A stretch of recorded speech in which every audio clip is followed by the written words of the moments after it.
बोलिए श्री प्राणनाथ प्यारे की जय। बोलिए श्री सद्गुरु महाराज की जय।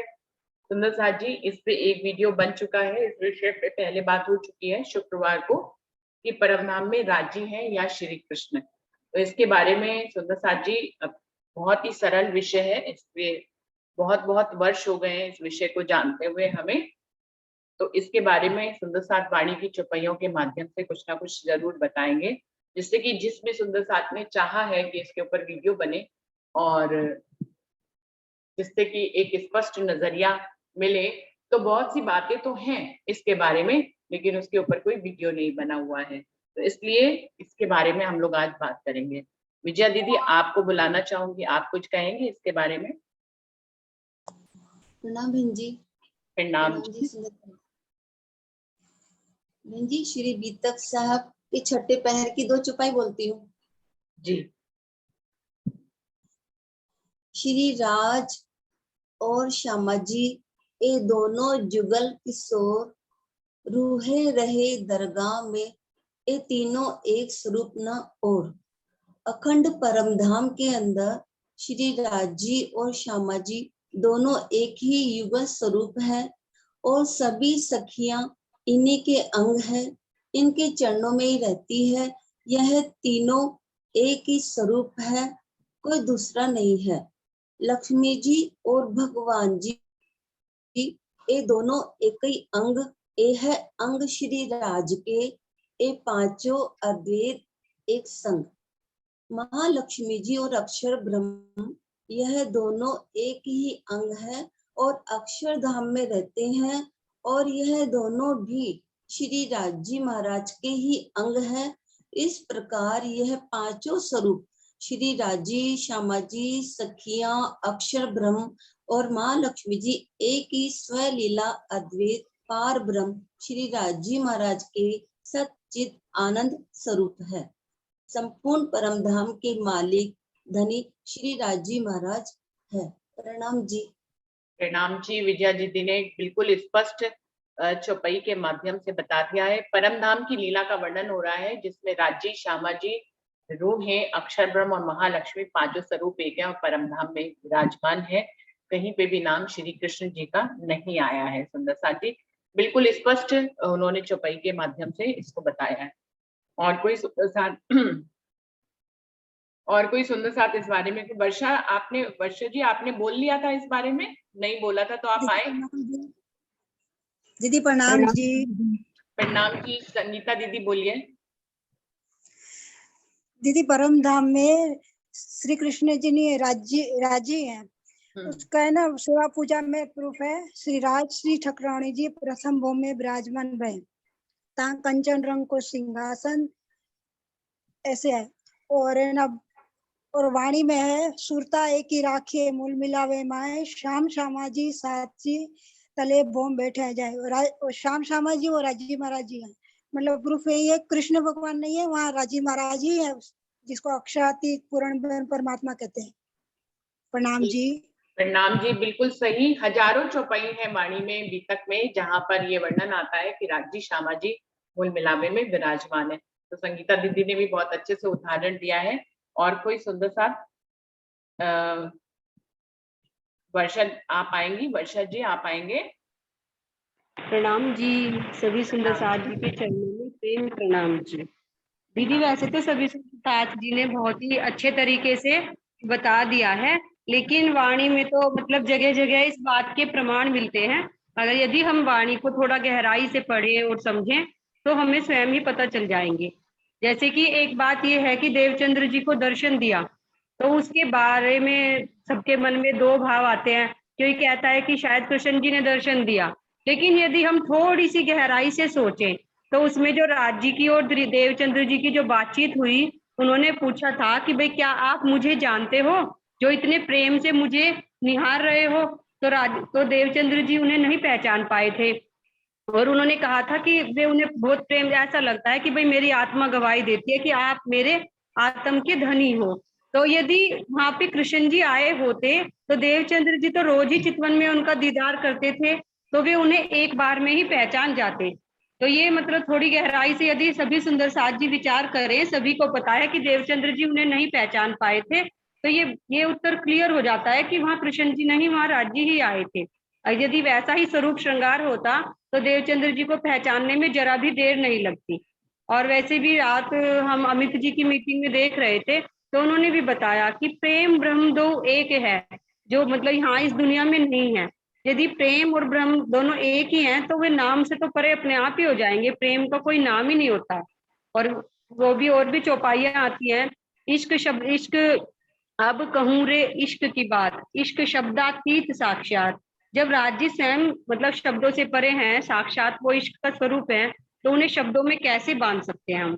और एक ये चौपाई आती है कलश हिंदुस्तानी की, उसमें है मन चित्त बुद्ध श्रवणा, पहुंचे दृष्ट न शब्दा कोय, खट प्रमाण थे रहित है तो दृढ़ कैसे होए। अर्थात मन चित्त बुद्धि कान नजर और शब्द उस पर ब्रह्म को नहीं पहुंचते, जो षट प्रमाण से रहित है उसके लिए निश्चित रूप से कैसे बताऊं। तो इससे क्लियर है कि वो नाम से परे हैं प्रिया। और सनंद में भी आती है एक चौपाई, आपे नाम जुदे जुदे खुदा के धरे अनेक, अनेक रंगे संगे ढंगे वादे करे विवेक। इन्होंने अपनी तरफ से परमात्मा के अनेक नाम रख लिए हैं, अनेक तरह से आपस में वाद विवाद करते हैं। तो इन सब चौपाइयों से क्लियर होता है कि राज्य जो है नाम से परे हैं, और राज्य के जितने भी नाम हैं वे उनके गुणों के आधार पे हैं।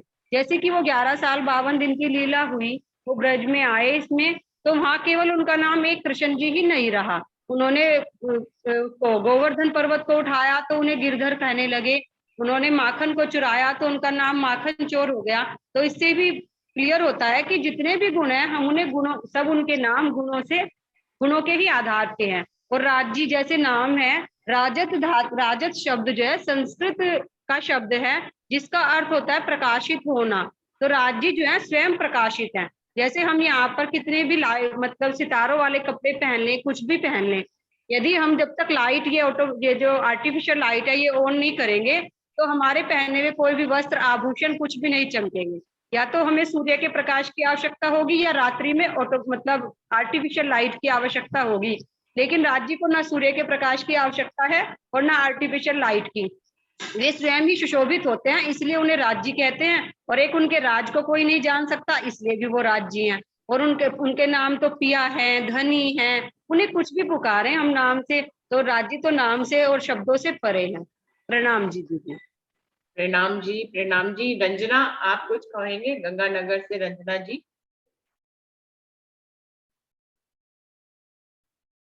रंजना। प्रणाम जी दीदी। प्रणाम सुंदर साथ जी। दीदी लगभग सब कुछ क्लियर ही है, सबने तो इतना इतना कह ही दिया, सब कुछ क्लियर है कि परम धाम में राज्य है। और दूसरी बात, राज्य नाम से परे, ये भी सब क्लियर हो गया है। और नाम देखा जाए तो तन राज्य ने क्या कहते हैं, स्वामी प्राणनाथ जी ने भी कहा कि हमारे तन को मत देखो, उसके अंदर की आत्म को देखो। तो तन से परे है राज्य, नाम से भी परे है, शब्दातीत है, बस गुणों के हिसाब से नाम रखे जाते हैं। मेरा भी यही भाव था दीदी, जो सब लोगों ने कह ही दिए। प्रणाम जी। प्रणाम जी, प्रणाम जी। और कोई सुंदर साथ? शारदा भाभी, आप कुछ कहना चाहेंगे? प्रणाम मीनू।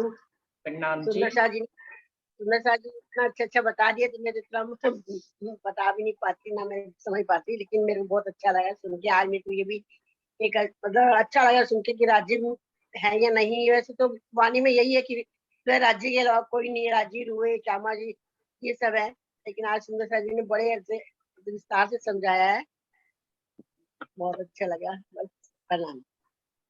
प्रणाम जी, प्रणाम जी। और कोई सुंदर साथ? अंजू, आप कुछ बताना चाहोगे? कोई और सुंदर साथ? अमिता दीदी ने तो बता दिया था उस दिन मेरे ख्याल से।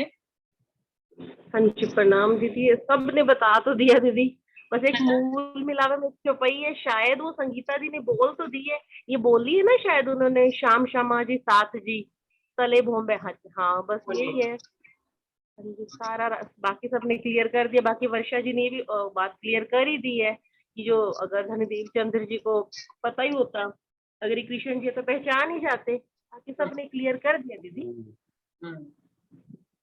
और कोई सुंदर साथ कुछ अपने शब्दों में इसमें कुछ ऐड ऑन करना चाहेंगे, या फिर डॉली दीदी आप आ जाओ। प्रणाम जी। प्रणाम जी। हरीश भाई जी आप बताओ पहले। हाँ, मैंने तो बता दिया था, लेकिन मैं तो यही कह रहा हूँ कि कुरान में भी लिखा है कि मिस्री की ईंटें गिरेगी और उनका जो मार खाएगा वही अर्श अजीम जाएगा। तो वही अर्श अजीम वाली बात, आज तो मिस्री की ईंटें गिर ही रही है। आज तो कितने आनंद है। सभी सुंदर साथ ने स्पष्ट बता दिया, स्पष्ट और निष्कर्ष वाला जवाब आ गया है कि मिस्री की ईंटें गिर रही है बस। तो और भी और मजा आ रहा है एक सही में। ये परम धाम के अंदर तो राज्य श्यामा जी रूह है और बस भाई, उसके अलावा और कुछ है ही नहीं। नाम तो यहाँ पर ही है, नाम तो हमारा भी यहाँ पर रखा गया है, सबका अलग अलग नाम रखा है। तो यही बात है बस। वहां परम धाम में तो एक ही नूर तत्व, एक ही राज्य महाराज के अलावा और कोई नहीं है। जब लीला के स्वरूप में आते हैं तो जैसे हकीकत में राज्य महाराज अकेले हैं, और मार्फत में देखे तो बस रूहें राज्य श्यामा जी और सखिया है बस। यही स्पष्ट तो बता दिया सब सुंदर साथ जी ने। बहुत मजा आ गया आज तो, बहुत मजा आ गया सही में। हकीकत में मिस्री की ईंटें गिर रही है आज तो। प्रणाम जी। प्रणाम जी। डॉली दीदी आप आइए, अपने ढंग से बताइए अपने शब्दों में। डॉली दीदी। हाँ जी, हाँ जी। प्रणाम जी, सुंदर साथ जी के चरणों में प्रणाम। प्रणाम प्रणाम जी। जी। प्रणाम जी। सब सुंदर साथ जी ने बड़े आनंद पूर्वक बता दिया है। वीडियो नहीं हाँ। खोल पाएंगे दीदी? नहीं यार, मैं तो अभी बोल भी नहीं पा रही हूँ। थोड़ा आज मेरा ना तबीयत सही नहीं है, तो बस अच्छा। मैं, हाँ, तो सिर्फ बस मैं यही एग्री हूँ। सब सुंदर साथ ने बहुत अच्छे से विवेचना करके बता दिया है। लेकिन बस मैं कह रही हूँ कि वही है कि अलग अलग, अभी हरीश भाई जी भी बोल रहे थे कि अलग अलग देखो तो सब अलग अलग है। एक है में तो सब राज्य ही है, उनके ये लीला के स्वरूप है। राज्य ही श्री कृष्ण के रूप में आए, राज्य ही साहेब जी के रूप में आए। मतलब मूल स्वरूप श्री राज जी ही है। कहने का अभिप्राय सबका यही है। वाणी की अनेक चौपाइयों में लिखा हुआ है। तो इस भेद को तो हमें वैसे हृदय में रखना ही नहीं चाहिए कि अलग अलग अलग अलग करके सोचना नहीं चाहिए। लेकिन अब जब अलग अलग करने की बात आई है तो मेरे दिल में एक बात आ रही है कि राज्य की वाणी में श्री कृष्ण की लीला से ही प्रारंभ किया गया रास को। जैसे हम रासवाणी पढ़ते हैं तो उसमें पूरा श्री कृष्ण जी की लीला, और फिर बाद में ये बताया गया कि श्री कृष्ण जी की लीला अखंड कहाँ हुई, अक्षर ब्रह्म के हृदय में।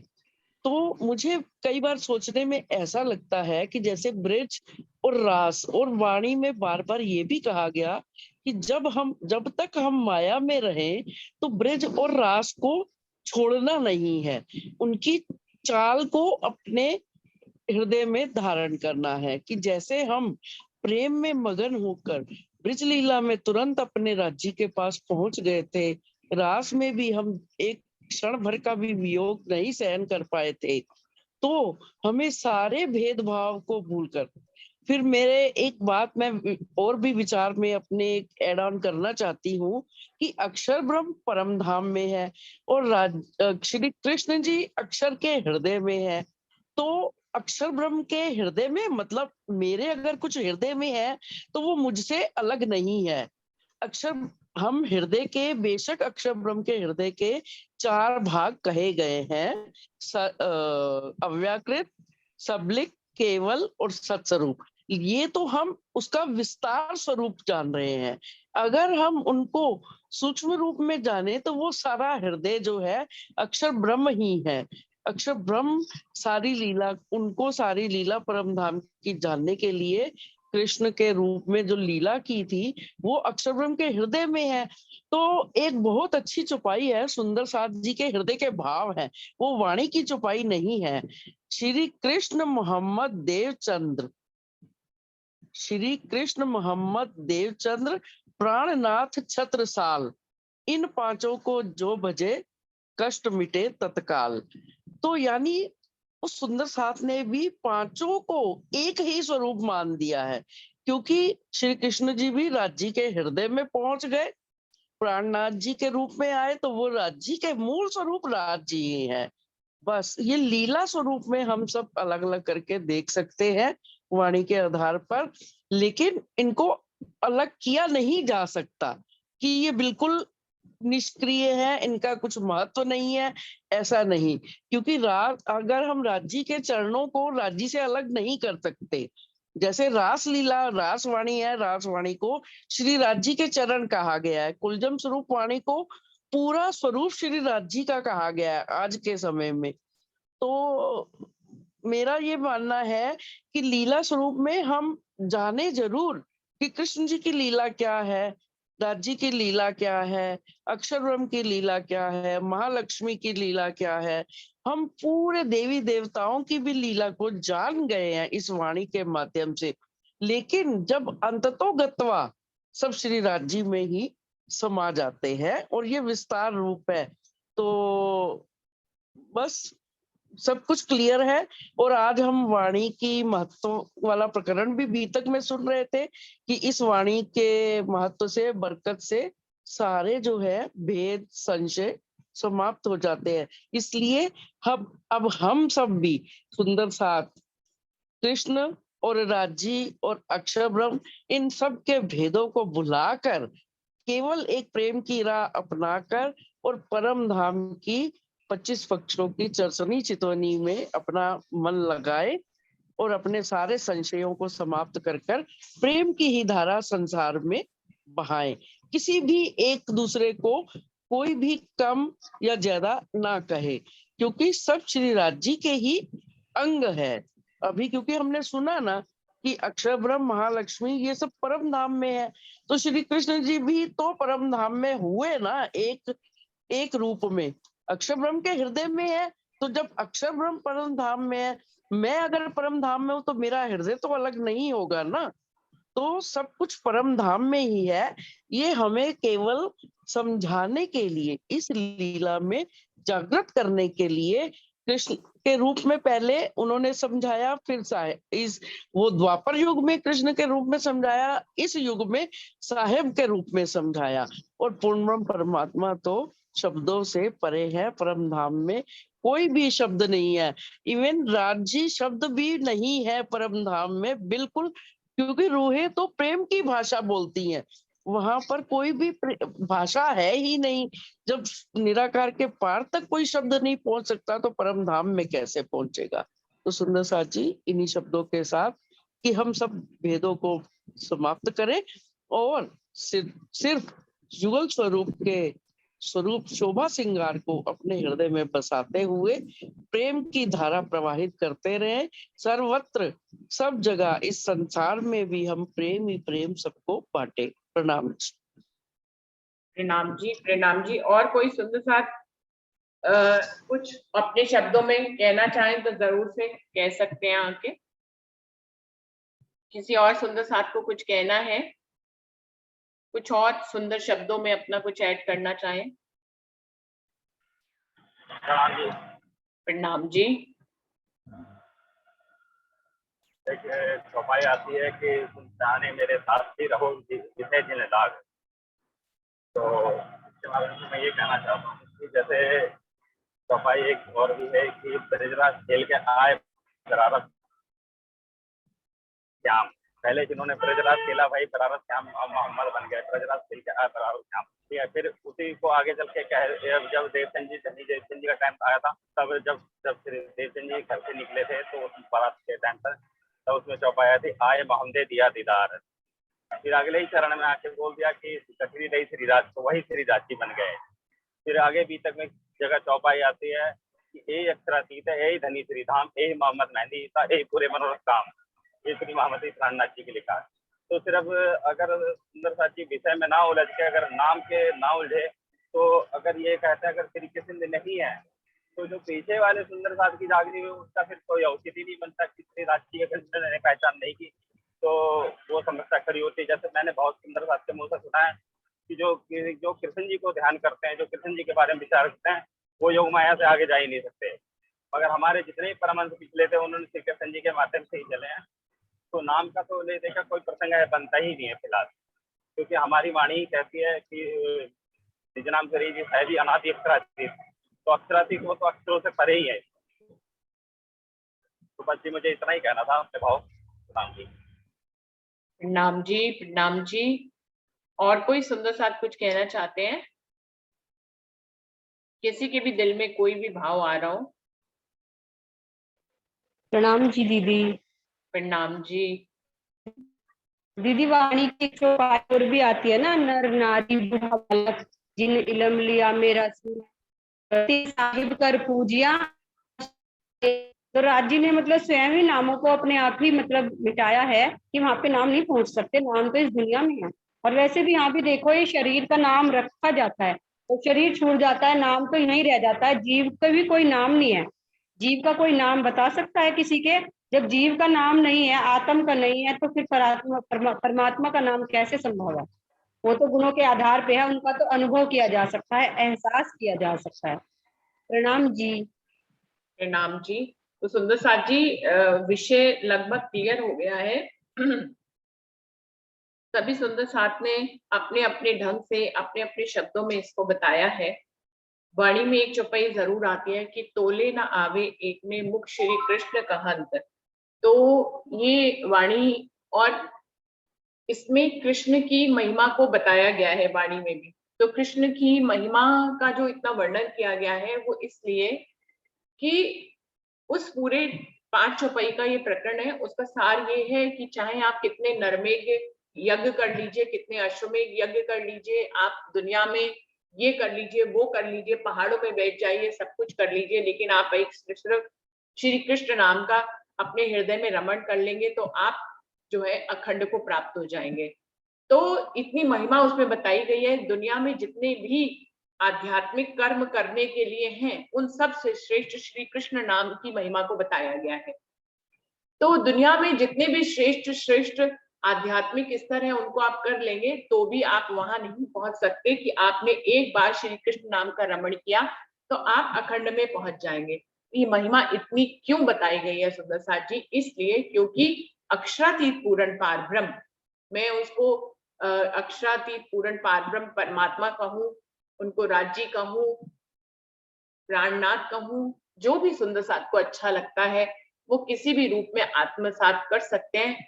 जैसे श्री कृष्ण भी शब्दों में नाम है, बिल्कुल प्राणनाथ जी भी शब्दों में ही महिमा है, राज्य भी शब्दों में ही एक उपमा दी गई है कि परमात्मा को यहाँ पर जो अक्षरातीत पूर्ण पारब्रह्म परमात्मा जो इश्क का स्वरूप है, जो मूल मिलावे में विराजमान है, उसको दुनिया में कैसे जाहिर करें? उसको उसका नाम बताया तो श्री कृष्ण बता दिया, उपमा बताई तो प्राणनाथ बता दिया, कभी साहिब बता दिया, कभी राज्य कह दिया। इंद्रावती स्वयं राज्य ने जब स्वयं को इस दुनिया में जाहिर करना था तो वो कुछ ना कुछ तो शब्दों में इस्तेमाल करते ही, वरना रूहों को इशारा कैसे मिलता? अगर वो राज्य भी ना कहते, यदि वो साहिब भी ना कहते, प्राणनाथ भी ना कहते, वो अपना नाम दुनिया में कृष्ण भी ना धराते या महराज ठाकुर या धनी देवचंद जी, तो फिर वो कैसे अपने अपने परम धाम की लीला को यहाँ पर जाहिर करते? मुझे तो ये लगता है हम तो इस पे ही सुंदर साथ अभी अटके हैं, कृष्ण और राज्य पे या प्राणनाथ जी पे। अगर 25 पक्षों के नाम ले लिए जाए, हौज को सरताल, पुखराज पहाड़, तो ये भी मुझे तो लगता है यहाँ पर ही हमें समझाने के लिए ये भी नाम आए हैं। परम धाम में तो इनका भी कोई भी नाम नहीं है। पुखराज पहाड़, हौज को सरताल, ये सब वहां पर बिल्कुल वैसे ही चेतन है जैसे राज्य चेतन है। राज्य उस जगह से निकलते हैं तो वो सर झुका देते हैं। घास जो है, जहां पर मैदान बनना होता है वहां मैदान बन जाता है, जहां घास उगनी होती है वहां घास उग जाती है। सब कुछ मनचाही पातशाही से है। तो मुझे तो लगता है कि उनके भी नाम नहीं है। कभी कभी बहुत गहराई में विचार करते हैं तो ये भी नाम यहाँ पर दुनिया में कुछ जो एक ऐसी पुखराज पहाड़ का पहाड़ था जिससे जमुना जी बह रही थी, उसका एक नाम यहाँ पर पीले रंग का था तो पुखराज पहाड़ रख दिया गया, या हीरे का था तो हौज को सरताल रख दिया गया। तो सुंदर साथ जी ये भी नाम ही मुझे तो लगते हैं। तो नामों से परे है पिया, धनी जो है वो नाम से परे है। चाहे वो किसी भी शब्दों को ले ले, हम आपको उनको दिल में इश्क के रूप में धारण करना है, किसी नाम के रूप में धारण नहीं करना है। और जब तक नाम के रूप में रहते हैं तब तक इश्क से कनेक्शन नहीं हो पाता है। मैं जो है राज्य को राज्य रूप में भी शब्दों में उच्चारण करने के लिए राज्य शब्द इस्तेमाल करते हैं या महिमा के रूप में करते हैं, पर वास्तव में मेरे दिल में वो इश्क के रूप में विराजमान है। और मेरे ख्याल से सभी के साथ ऐसा ही है।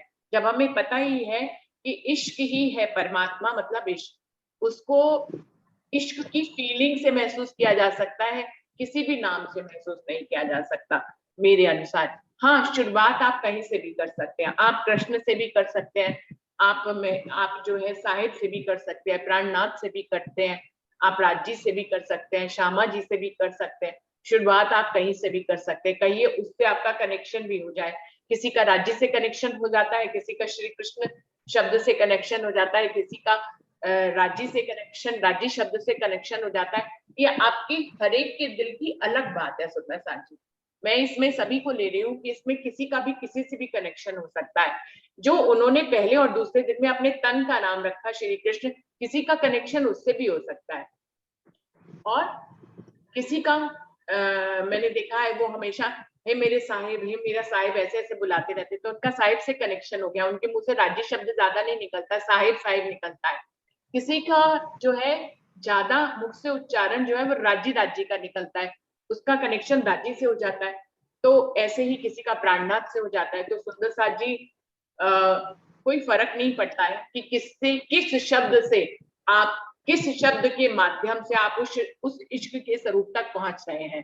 मतलब तो ये है कि उस इश्क के स्वरूप तक हमें पहुंचना है जो मूल मिलावे में विराजमान है, इसका कोई नाम नहीं है, ना तो श्री कृष्ण नाम है, ना ही साहिब भी उसको कह सकते हैं, ना प्राणनाथ कह सकते हैं। लेकिन धनी जब इस दुनिया में अपनी महिमा को जाहिर करने के लिए आए तो वो कुछ तो कहेंगे ना। अगर वो इंद्रावती कहती है मैं कुछ भी नहीं कहती, मैं तो परमधाम की लीला के बारे में ये कहती हूँ कि वहां की लीला आनंदमयी है, बहुत ही वैसे आनंद सुख देने वाली है, लेकिन मैं कोई वर्णन नहीं करती हूँ, तो मेरी रूहों को क्या आहार मिलेगा। तो मुझे कुछ इस शब्दों में कहना पड़ता है। तो फिर वो आनंद की लीला का बयान करने के लिए यही के शब्दों का इस्तेमाल करती हैं। ये चौपाइयां तो हजारों बार आई है सुंदर साथ की वाणी में कि मसाला जो है, अभी कली श्रृंगार में भी बात हो रही थी कि जितना भी मैं वहां का वर्णन कर रही हूँ, मसाला तो यहीं का ही ले रही हूँ ना, यहाँ के अलावा कैसे मैं वहां की तरफ इशारा करूंगी। जिस दुनिया में आए हैं उसी दुनिया के ही शब्दों से तो इशारा करना पड़ेगा। और हमेशा से कहा गया है हम जहां से हो, हम किसी को समझा रहे हैं, तो जो समझने वाला जिस सीढ़ी पे खड़ा है उसी सीढ़ी से शुरुआत करनी पड़ती है।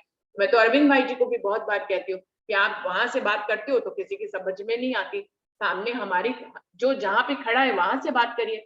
बिल्कुल ऐसे ही इंद्रावती जी ने यहाँ पे जो परम हमारी आत्माएं जिन जीवों के ऊपर आई है, उन जीवों की बुद्धि कहाँ तक की थी। माना कि उसमें अब जागृत बुद्धि निज बुद्धि शामिल हो गई है, उसी जागृत बुद्धि और निज बुद्धि से तो हम समझ पा रहे हैं कि शब्दों से पार वो इश्क का स्वरूप है, वरना तो हम फिर निज बुद्धि नहीं होती तो हम ये भी नहीं समझ पाते। तो शुरुआत कहीं से भी हो सकती है। स्वप्न की बुद्धि से अगर हम समझते हैं तो शब्दों का सहारा ले सकते हैं, जागृत बुद्धि से समझते हैं तो भी शब्दों का सहारा ले सकते हैं, निज बुद्धि से समझने पर भी शब्दों का सहारा ले सकते हैं। लेकिन हमें ये जानना पड़ेगा कि इस निज बुद्धि में जिन शब्दों का सहारा लिया गया है, उन शब्दों के पीछे जो इश्क का स्वरूप है, जो मूल मिलावे में विराजमान है, उसको किसी भी शब्दों की सीमा में नहीं बांधा जा सकता। इसका इशारा इंद्रावती जी ने हजारों बार किया है।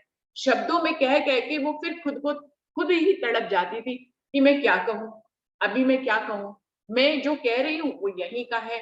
यहाँ के जीव भी, स्वप्न की बुद्धि वाले जीव भी अपने आदि नारायण महाविष्णु के श्रृंगार का वर्णन करते हैं, तो इतने हीरे जवाहरातों से उनको लाद कर उनका वर्णन करते हैं। तो वो कह रही है मैं कौन से हीरे जवाहरात लाऊं कि मैं अपने धनी का श्रृंगार करूं, मुझे तो मालूम है मेरे धनी परमधाम के तत्व, नूरी तत्व से सजे हुए हैं, जिनका किसी भी हीरे जवाहरात से या किसी भी सूर्य की रोशनी से कोई भी उसकी उपमा नहीं दी जा सकती है। लेकिन फिर भी, जबकि उन शब्दों का इस्तेमाल आदि नारायण और महाविष्णु के लिए भी किया जा चुका है, फिर भी मुझे समझाने के लिए उन्हीं शब्दों को लेना पड़ेगा। इसलिए सुंदर साथ जी कभी कभी भ्रम उत्पन्न होता है जब आप आदि नारायण, ब्रह्मा विष्णु महेश, महालक्ष्मी, लक्ष्मी जी के श्रृंगारों का वर्णन देखते हैं टीवी और सीरियल्स में, राजा रानियों के श्रृंगार को देखते हैं, तो हमें कभी कभी लगता है, हमें इशारा मिलता है कि ये परमधाम में राज्य श्यामा जी का ऐसा श्रृंगार होगा। पर ये भ्रम भी उत्पन्न करता है किसी किसी के दिल में कि अरे भैया ये तो यहीं के श्रृंगार है, इसी को ही वहां घटा दिया गया है। तो सुंदर साथ जी इन सारे शब्दों के जाल से आगे बढ़कर हमें ये जानना है कि इश्क का स्वरूप कौन है, जो परमधाम में विराजमान है। आप उसको कुछ भी कह सकते हैं, आप उनको राजी कह सकते हैं, आप उनको साहिब कह सकते हैं, प्राणनाथ कह सकते हैं। किसी का दिल अगर कृष्ण के धनी ने, उस शक्ति ने, उस इश्क के स्वरूप ने पहले और दूसरे दिन में अपने तन का जो नाम रखा था, तो वो नाम भी कोई महिमा से कम थोड़ी ना हो गया। जिस नाम को अक्षरातीत ने धारण कर लिया वो अपने आप में वैसे ही महिमावान हो गया। उसकी महिमा को हम कम कैसे कह सकते हैं कि श्री कृष्ण नाम है अगर, तो उसकी महिमा कम हो गई। स्वयं राजी ने उसकी महिमा को वाणी में रखा है कि तोले ना आवे एक में मुख श्री कृष्ण कहन। तो श्री कृष्ण की महिमा जो उन्होंने पहला दिन में अपना पहला नाम रखा, दूसरे दिन में अपना दूसरा नाम रखा और स्वयं राजी ने उस नाम को धारण किया, तो उसकी महिमा बिल्कुल भी कम नहीं है, इसलिए उसकी वाणी में इतनी महिमा है। तो सुंदर साथ जी हम उसकी महिमा को कम नहीं कर सकते। जिसकी महिमा को स्वयं राजी ने बढ़ा दिया है, उसकी महिमा को हम कैसे कम कर सकते हैं। हमें उसकी महिमा को कम नहीं करना है, लेकिन हमें आज निज बुद्धि और जागृत बुद्धि के सहारे ये जानना है कि उस नाम को धारण किसने किया था, उस इश्क के स्वरूप ने किया था। अगर मैं कहूं कि उन्होंने अपने तन का नाम उस इश्क के स्वरूप ने रख लिया, तो उसने अपने तन के नाम को जरूर शब्दों में कह दिया, तो उसने अपनी महिमा को धारण करने के लिए राजी कह दिया, उसने अपनी महिमा को धारण करने के लिए साहिब कह दिया, उसने अपनी महिमा को धारण करने के लिए जब जब जैसी जैसे शब्द की जरूरत पड़ी उन्होंने यहीं पे शब्द ले लिए। जब उन्हें लगा कि हिंदू धर्म से बात खाली नहीं बनेगी, श्री कृष्ण से बात नहीं बनेगी, तो उन्होंने साहिब महिमा दे दिया। तो साहिब महिमा देने से उसमें मुस्लिम भी शामिल हो गए, सिख ईसाई भी शामिल हो गए। तो अक्षराधीन पूर्ण पार्वण के उस इश्क के स्वरूप को जानने के लिए साहिब, जब जरूरत पड़ी तो साहिब कर दिया। फिर रूहों के दिल पे वो साहिब तो राज्य करते ही करते थे, फिर राजी राज्य करने लग गए। उन्होंने उनको परमधाम में की चौपाइयों में, जितनी भी परमधाम की चौपाइयां हैं उनमें उन्होंने राजी शब्द से अपने इश्क के स्वरूप को पुकारा और श्यामा जी के रूप में अपने इश्क के स्वरूप को पुकारा, सखियों के रूप में पुकारा और अपने 25 पक्षों के रूप में, चाहे वो पुकराज पहाड़ हो, 24 आस का महल हो, मानिक पहाड़ हो, हौज को सरताल हो, ये भी सब इश्क के स्वरूप है। इनको भी एक एक नाम दे दिया, सबको ही तो नाम दिया धनी ने। खाली राज्य ने खुद को ही तो एक शब्द नहीं दिया कि मैं राज्य हूँ, श्यामा जी को ही तो एक शब्द नहीं दिया कि श्यामा जी है, सखिया है, जानवर है। उन्होंने तो पूरे 25 पक्षों को अपने दिल की मार्फत की जो हकीकत है, सभी को कोई ना कोई नाम दिया इस दुनिया में। तो सुंदर साथ जी बुद्धि का विस्तार करें और फिर सिर्फ राज्य पे ही ना रह जाएं, और भी धनी ने नाम अपने इश्क के रखे हैं। वही जो है पुखराज पहाड़ के रूप में, और उन्होंने अपने इस इश्क के स्वरूप का नाम पुखराज पहाड़ रख दिया। वही जो है मानिक पहाड़ के रूप में है, धनी ही मानिक पहाड़ के रूप में विराजमान है, और उन्होंने अपने इस इश्क का नाम जो है मानिक पहाड़ रख दिया। ऐसे ही उन्होंने अपने हौज कौसर, फूलबाग, नूरबाग, जमुना जी, सात घाट, कुछ भी कह सकते हैं, कितने ही नाम रखे हैं धनी ने। तो सुंदर साथ जी मुझे तो इश्क का स्वरूप भी अगर कहती हो तो ये भी एक शब्दों से है। तो सिर्फ उसके अनुभव को, जो परमधाम में विराजमान है, उनके प्रेम की लहरों को, उनके इश्क के स्वाद को, उसकी इश्क की लज्जत को हमें दिल में अनुभव करना है। तो ये सारे टॉपिक, सारे प्रश्न हमारे दिल से खत्म हो जाते हैं, और फिर उस लहर को जिसने अनुभव कर लिया, वो फिर दुनिया में आकर अगर बताता है कुछ भी, तो वो कुछ भी कह दे, कोई भी शब्द इस्तेमाल कर दे, उसका इशारा उस इश्क के स्वरूप के ऊपर की तरफ ही होता है। वो कृष्ण कह दे, वो प्राणनाथ कह दे, वो साहिब कह दे, उसका इशारा उसी की तरफ है। तो सुंदर साथ जी यही इंद्रावती जी ने किया। उन्होंने उस इश्क की लज्जत को महसूस किया, और फिर जब दुनिया में आकर धनी ने उनके मुख से या श्यामा महारानी के शब्दों से या अक्षर के शब्दों से जब अपनी वाणी को यहाँ पर उजागर किया, तो उन्होंने कोई भी जो भी जब जब जिस जिस शब्द की महिमा का, जब जब जिस जिस शब्द की जरूरत पड़ी, उन्होंने उस शब्द का को लिया, और फिर लेकिन उन शब्दों के माध्यम से उनके पीछे छुपे इश्क के स्वरूप की तरफ ही इशारा किया है। तो सुंदर साथ जी परमधाम में तो इश्क का स्वरूप विराजमान है। आपका दिल जिससे बंधता है आप उससे बांध लीजिए। कोई फर्क नहीं पड़ता है कि आपने राजी से बांधा है, साहिब से बांधा है, कि प्राणनाथ से बांधा है, कि आपने उसको कोई नाम ही नहीं दिया है, कि आपने उसे कृष्ण से बांधा है, किसी से भी बांधा। आपने अच्छे से क्लियर कर भी दी बात। हाँ जी, आप बताएं। हाँ नहीं नहीं, मैंने कहा आपने अच्छे से क्लियर कर दी है बात भी, समय समय पर जैसा टाइम था उसी अकॉर्डिंग उन्होंने कहा। नहीं, अच्छे से क्लियर होगी दीदी बात। बिल्कुल। और मैं तो कहती हूँ किसी से भी आप अपना दिल बांध सकते हैं। मैंने देखा है कोई कोई राजी राजी कहता रहता है, कोई कोई प्राणनाथ प्राणनाथ कहता है, कोई कोई साइड साइड कहता रहता है। क्या कहें, इसमें क्या भेद डाले? कोई भेद डालने की जरूरत नहीं। कोई कृष्ण कृष्ण भी कहता रहता है, कोई भेद ही नहीं है। मतलब हमें भेदों को समझ लेना है, लेकिन उन भेदों से परे उस इश्क के स्वरूप की तरफ खुद को ले जाना है जो परम धाम के मूल मिलावे में विराजमान है, जिनके साथ हमारा इश्क का संबंध है। तो किसी भी शब्द से आप राज्य से जुड़ सकते हैं। हर शब्द में महिमा। मैं कहती हूँ इन शब्दों को भी छोड़ दीजिए जो धनी ने कहे हैं। धनी ने ही अपने वाणी में नाम रखे। आप एक इससे भी अलग कोई नाम, कोई शब्द इस्तेमाल कर लेना, उसको अपना प्यारा, हाँ, अभी तो प्रीतम भी नाम आता है, प्रिया भी नाम आता है, ये भी सब रख लिए नाम। और भी बहुत से हैं, आप उनको कुछ भी कह सकते हैं। A to Z यहाँ का कोई भी शब्द अपने इशारे के रूप में प्रेम भरा उनको दे सकते हैं, लेकिन समझना आपको यही है कि आप इशारा किस तरफ कर रहे हैं। जैसे एक पत्नी अपने पति का नाम ना उच्चारण करके उसका एक प्रेम भरा नाम रख लेती है, जानू या कुछ भी ऐसा, वो उसको उस नाम से बुलाती है, लेकिन वो बुला किसको रही है? अपने प्रेम के स्वरूप को बुला रही है।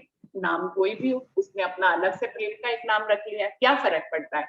और हमें, अगर किसी पत्नी ने अपने पति का नाम जानू रख लिया तो हमें इससे क्या फर्क पड़ने वाला है? कोई फर्क नहीं पड़ने वाला। तो बिल्कुल ऐसे ही कोई भी नाम आप तक, कोई भी शब्द दे सकते हैं उस इश्क के स्वरूप को, लेकिन आपको जुड़ना इश्क के स्वरूप से है। वही मूल मिलावे में है, वही परम धाम में है, वही हमारे दिलों में है, वही लज्जत के रूप में है, इश्क की तरंगों के रूप में है। तो प्रणाम जी सुंदरता जी, मुझे तो यही समझ में आता है निष्कर्ष, और मुझे लगता है और सबने भी बहुत अच्छा से बोल के इसको क्लियर कर दिया है। मैंने अपने शब्दों में बोला है, तो अभी तो सब कुछ क्लियर हो गया है मेरे ख्याल से। और कुछ प्रणाम जी, प्रणाम जरूरत है जी। सुंदरता प्रणाम जी? जी, प्रणाम बिल्कुल जी। नहीं जरूरत। बस अब हम सब सुंदर साथ एक दूसरे को प्रेम करें और अपने दिल से सारे भेदभाव